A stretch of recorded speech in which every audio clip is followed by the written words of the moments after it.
Hello again, everybody, and welcome back to the channel. Thank you so much for joining us again today. Well, today we're going to be taking a look at the R7 Mako by Kimber.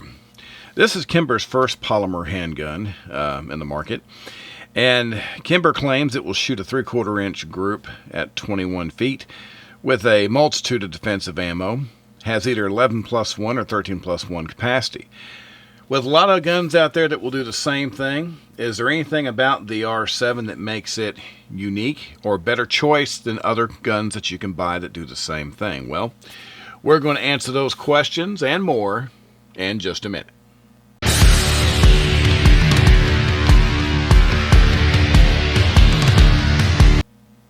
Alright, welcome back. Once again, thanks for being with us today. If this is your first time coming to the channel, or if you've been watching our videos and you just haven't had a chance to do so and you like our content, please consider subscribing. You can locate that subscribe button in the lower right hand corner of your computer screen there. Or if you're on a mobile device, you can just scroll down below the video and you can hit the subscribe button that way. It's a simple thing that helps out a whole lot, and we really appreciate it. So, today we got the R7 Mako by Kimber. Now, once again, this is Kimber's first polymer handgun, their first entry into this market. And there's a lot of guns that, as I said, do the same things that this one do. So we're going to have to, I guess, see what's unique about the Kimber and maybe what we're looking at just the same. But we always like to start off with a little size comparison. I've got several things I'm going to show you. Now, I see a lot of people comparing this gun to the Glock 43X, which I don't really think it's a direct comparison just because of capacity and other things, but we'll go ahead and grab the 43X here. Because as far as size, they're very much in the same size category. So if you have a 43X, you can kind of get the idea of how these two compare as far as overall size. Very similar in a lot of ways. Although, of course, keep in mind with the standard magazines, you're only looking at 10 rounds plus one in the 43X.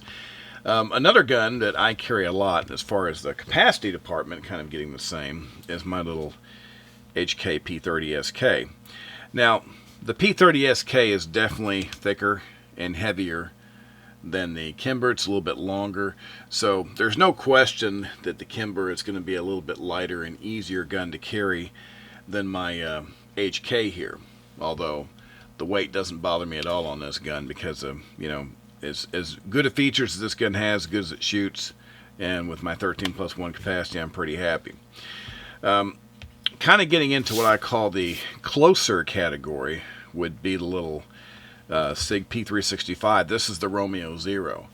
Now, I'm showing you this one just because we talked about how the guns have similar features, but they're not the same, but they're close enough.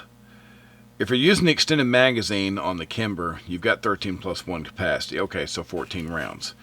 Well, the 365 has got 12+1. So you've got 13 rounds versus 14 rounds. So for one less round, you can see the 365 with even an optic is much smaller. It doesn't have near as long of a barrel. It has a much smaller footprint overall. And I just want you to see that because, to me, if we're talking about a concealed carry gun, and maybe it's because I'm getting pickier, I tend to not carry really large firearms. You know, as I mentioned, the P30SK, this is, you know, getting toward the top end of what I'll even carry as a concealed carry firearm, because by the time this has an extended mag, it's getting pretty heavy too. But that gives you a pretty good idea of the size. If you're used to carrying any of those other weapons as a concealed carry firearm, then I'll give you a good idea what it's like to carry that one. Well, obviously we're going to jump right into the features, but before we do, we want to take a moment to thank our friends over at Don's Weaponry for providing us this beautiful example of the R7 Mako by Kimber. Don's Weaponry is a huge supporter of firearm safety and education, and we can't thank them enough. So we're going to do this the way we normally will, and that's going to be a top-down comparison. But of course, we always want to do a quick safety check and drop our magazine there. Take a look. You can see that there is nothing in the chamber, and the gun is empty and safe. So obviously, getting the basics, of course, this is a striker-fired 9mm semi-automatic handgun. As I mentioned earlier, you've got two different magazines. You have a 11+1 here. You can see that has the more of a flush fit, and then you have the extended capacity magazine here, which is your 13+1. Okay, so as we look at this, starting at the top, there's two different configurations for this handgun that you can buy it. You can buy the optics ready, or you can buy the optics installed. This is the optics installed. The only real difference is, of course, if it's optics ready, you'll have a plate, where you can mount your own optic on the gun. But if you get it with the optic, it comes with this Crimson Trace CTS 1500 sight. They have another sight like this that's very similar. This is just the one that's proprietary here for the Mako. Now, it's backed up with a TrueGlow little Trijicon sight here, which is co-witnessed. And you can see the dot in the background there moving. This isn't a bad sight. I played around with this a lot, and I don't do a lot of concealed carry with red dots on the gun just because they make the gun bigger, and I don't feel like that I gain that much. But I did want to spend some time and kind of see how well this works. Now, the Crimson Trace, you've got different configurations for red dots, how they work. This one basically is always on unless you're in complete darkness. And they give you a little cover to put over the optic to put it in darkness. I don't really understand what the purpose of this cover is unless you store your gun on the nightstand or someplace and you just don't want it on all the time, because if you actually had to take this out, excuse me, attacker, while I take off the guard from my red dot, I don't think I would ever carry that cover because that doesn't make any sense. If you're carrying it concealed and you have it in the holster and it's underneath your clothing, well, conceivably it's either going to be on the lowest setting possible or dark because it's covered in clothing. So I think that'll take care of itself, and if it's in the safe, obviously, and the door is closed, it should be dark. So I don't think I would ever use this cover for any reason, because, the battery, it's going to be on unless I have it completely pitch black, and it's hard to do. I can't imagine doing it that way. So anyway, I really like the sights, as I said. Personally, I think TrueGlow makes some pretty good aftermarket sights, and I like these quite a bit. I like that high visibility orange front sight. Of course, you have some pretty decent serrations here on the front and rear of the slide. The texturing is really interesting. They have textured this thing from front to back all over, and it's a very positive feel, but it's not a uncomfortable feel. Sometimes you get these really fine textures and they're really uncomfortable on your hand. This isn't that way. It's a very interesting pattern and it feels really good in your hand. So I like it quite a bit. And they've got a little undercut here. You can see behind the trigger, which is kind of nice because your fingers just kind of fit right in there. And it's a nice feel, and with all the extra texturing, if you like having one hand a little more forward like I see a lot of people do, you can do all that with this grip, and I think it's really nice. They have a hooded ejection port to keep the brass and the gases from interfering with the optic. They claim that the trigger is between 5 and 6 3/4 pounds of trigger. With my scale, I consistently got right at 6 pounds. And the interesting thing about this trigger, it doesn't feel like any other trigger on a small gun like this that I've used. It has a pretty good reset, but it feels, it's like most triggers on whether it's a Glock or whether it's a, the 365 SIG, the triggers have this sort of smooth but almost kind of a plasticky feel. And this trigger has a very deliberate mechanical feel, and plus the noise. It's got more of a metallic, it's more of a clink. Like when you pull this trigger, you don't have a whole lot of travel. You got just a little bit, but you can feel the resistance. And then once you get to the end of it, you've got that little tiny wall, and that break is extremely crisp.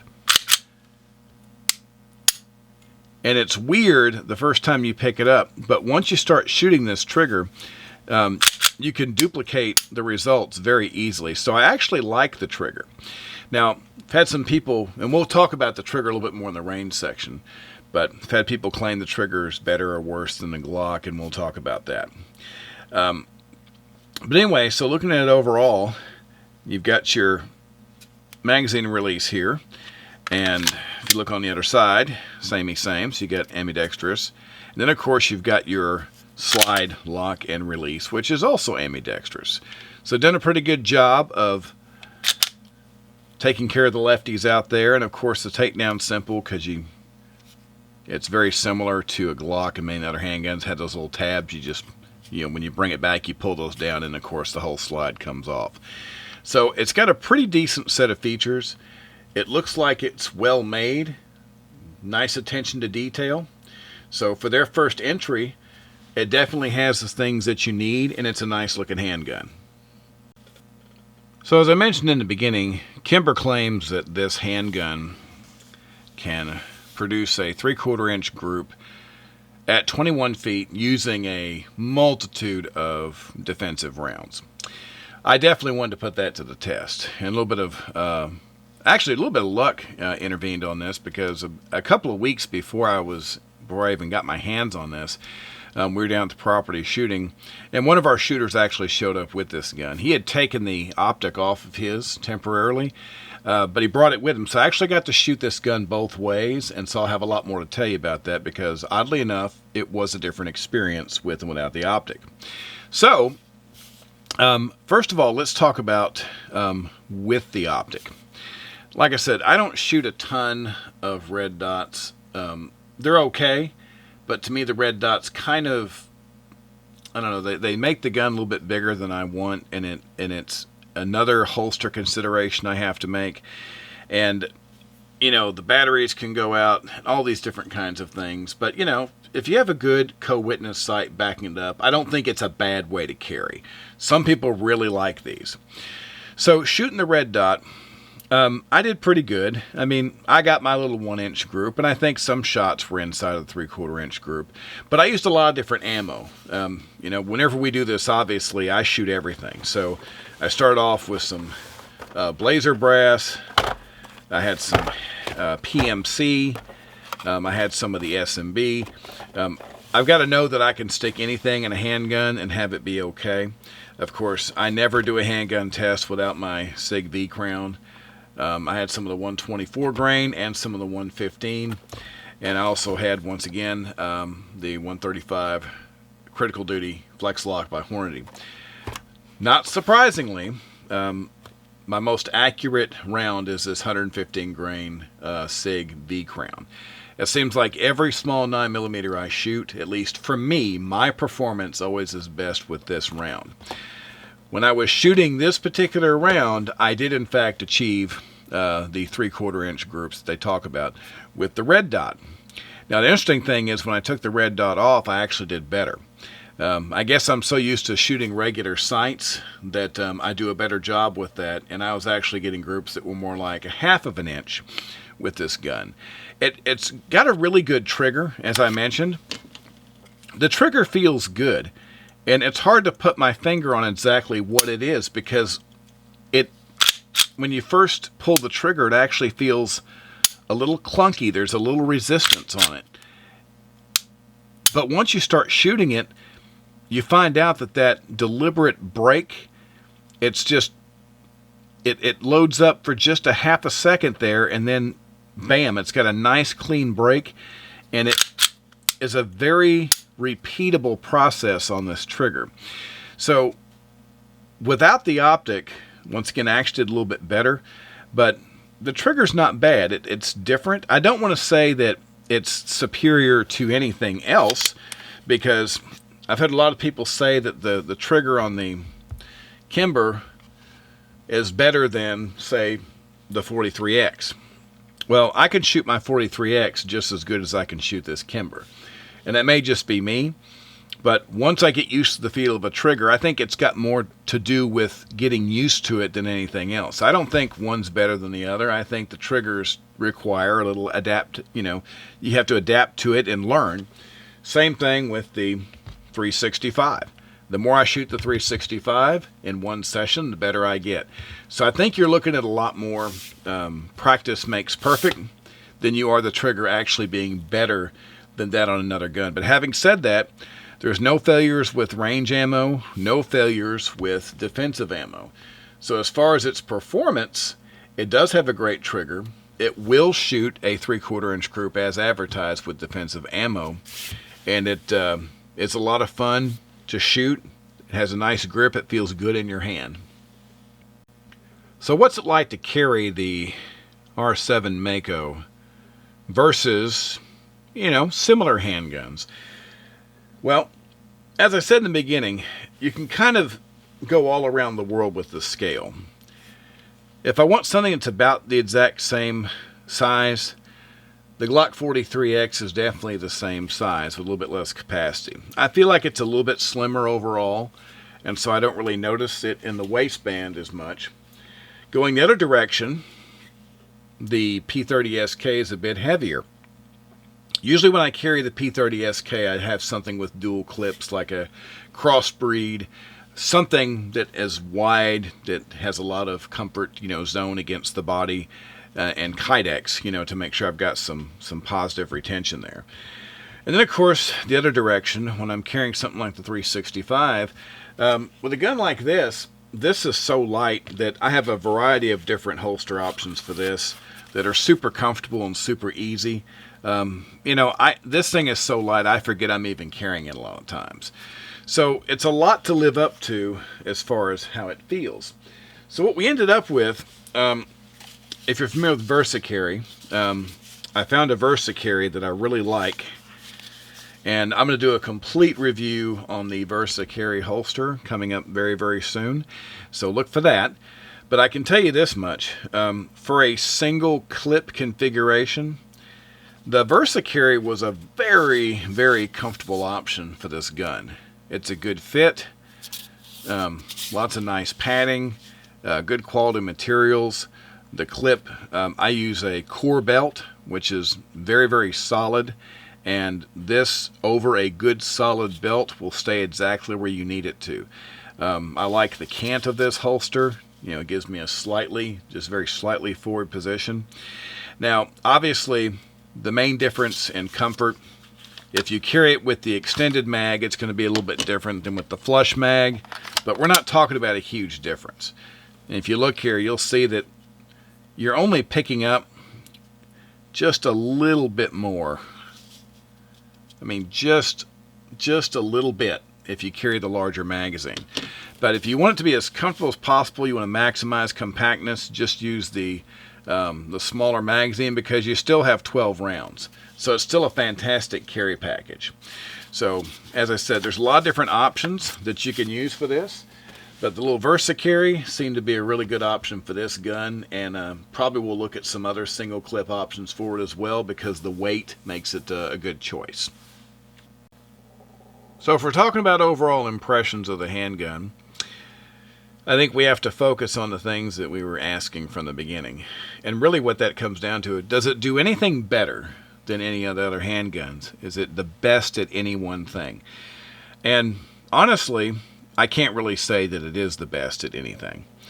It's got some positive qualities. For example, I think that it's a very good shooting handgun.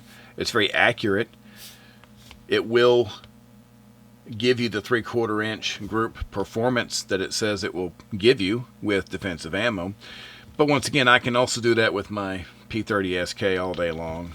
I can do that with my 365 Romeo 0 all day long. And I can even do that with my 43X all day long. The main difference is when I move from one gun to the other and do that shooting, you're going to get you're going to get used to the way this firearm is shooting. And so when you transition back, of course, it's going to take you just a little bit to adapt back to the gun that you have in your hand. I think that more than anything will dictate how you're shooting the gun. It's how much you use it. The red dot, I think that since you're talking about around $800 with it and $600 without it, for me, since I don't carry red dots on a lot of guns and I don't care whether I have one, I think I'd go the $600 route, because I think that the True Glow sights here are really awesome. I really like these.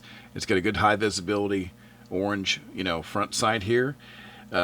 And it's glow sights, and so that's all you need. That's all I ever ask for on a defensive handgun, is just to have that high visibility sight. And if I can get a 3-dot glow picture, then that's a bonus. And you get that. So I'm not too worried about this. It feels good in the hand. The weight is good. It's not the best. Once again, it's quite a bit lighter than the P30 SK. That goes, hands down, it's lighter than that. But it's not lighter than my 365, and it's not lighter than my 43X. So it's good in many categories. It shoots well, it looks good, it's comfortable. But once again, it doesn't do any one thing better. I really like the trigger, once again, the feel of it, but I think that any that are handguns that I showed you, or others that are in similar category, I think would do just as good of a job. So I'm not going to say that the R7 Mako isn't good. It's as good as many of these other guns, but I don't think it's the best at any one thing. So it's just a matter of whether you want something that's a little bit different. If you're a Kimber fan, and I'd say by all means get it, because it's a nice looking handgun and it's a good shooting handgun, and it seems to be a very reliable handgun. So if you like Kimber's and you want a light, polymer framed option, I say go for it. But for me to say it's the best at any one thing, I definitely can't do that, because a lot of guns will do the same things this one will do, and some do it cheaper. Okay, well, that is going to do it for today, and once again, we appreciate you being with us today, as always. We'll be back very soon with another video for you, so until that time, everybody please stay safe and have a great day. Thank you.